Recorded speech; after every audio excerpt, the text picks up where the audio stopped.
प्रभु जी शुभ है, प्रभु की प्रभुता और शुभता। शुभता हमारे जीवन में कितने परसेंटेज में है देखो आप।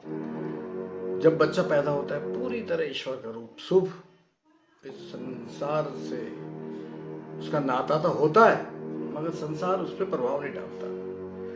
हमारा इस संसार में आगमन ही पूरी तरह शुद्धता के साथ होता है।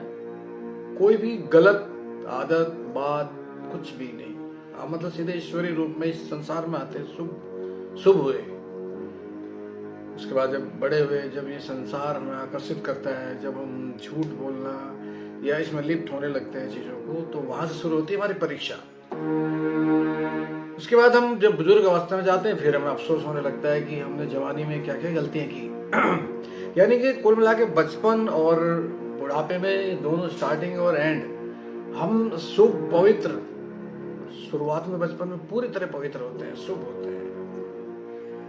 बुढ़ापे में शुभ होना चाहते हैं, जो गलतियां हो गई माफी मांगना चाहते हैं। जो बीच का समय है गलतियां वही होती है जवानी में। तो अंततः यह है कि शुरुआत हमारी शुभता से, पवित्रता से है, हमें कोई छल नहीं, कुछ नहीं। और एंड में हम जो हमसे गलतियां हुई, हम लगभग हर अच्छा व्यक्ति जीवन का एंड उन बातों को सोच के माफी मांग के करना होता है, क्योंकि हम इतने प्योर होते हैं। हम पैदा ही देखो, ईश्वर महाशुद्ध है, महापवित्र है, हम उनका अंश हैं, हम भी वही हैं। तो कुल मिला के वहां से तो हम जो पैदा होते हैं, जो बचपन के रूप में होते हैं, वो बिल्कुल शुद्ध ईश्वरीय होते हैं। इस संसार जब इसमें आते हैं, माया का जादू जो चलता है, तो वहां से गलतियां होती हैं। फिर बुढ़ापे में उन गलतियों की माफी, जिसे हम बाद में कहते हैं कि अगर सही तरह से समझ में आ गए तो मोक्ष प्राप्ति की जरूरत होती है। तो ज्यादातर स्थिति में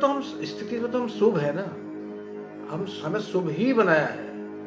और कोई भी व्यक्ति संसार में ऐसा नहीं है जो ये कहता हो कि मैं अशुभ हूं अपने लिए या किसी के लिए। कोई नहीं है, क्योंकि कोई भी अशुभ है ही नहीं। इस संसार में ऐसा कोई भी कण तक भी नहीं है जो दुरुपयोगी हो। सब सदुपयोग के लिए है। परोपकार का मतलब ईश्वरीय बनाए हुई सृष्टि के कल्याण के लिए है। हम तो बहुत बड़ा रूप है कि हम बहुत सारी चीजों को पाल सकते हैं। ईश्वर ने हमें वो रूप बनाया अपना कि हम उनकी बनाई हुई सृष्टि की कुछ चीजों को पाल सकते हैं। जानवर हमें नहीं पाल सकते, हम जानवर को, पेड़ पौधों को, सबको उनको पाल सकते हैं। परोपकारी हैं हम सब।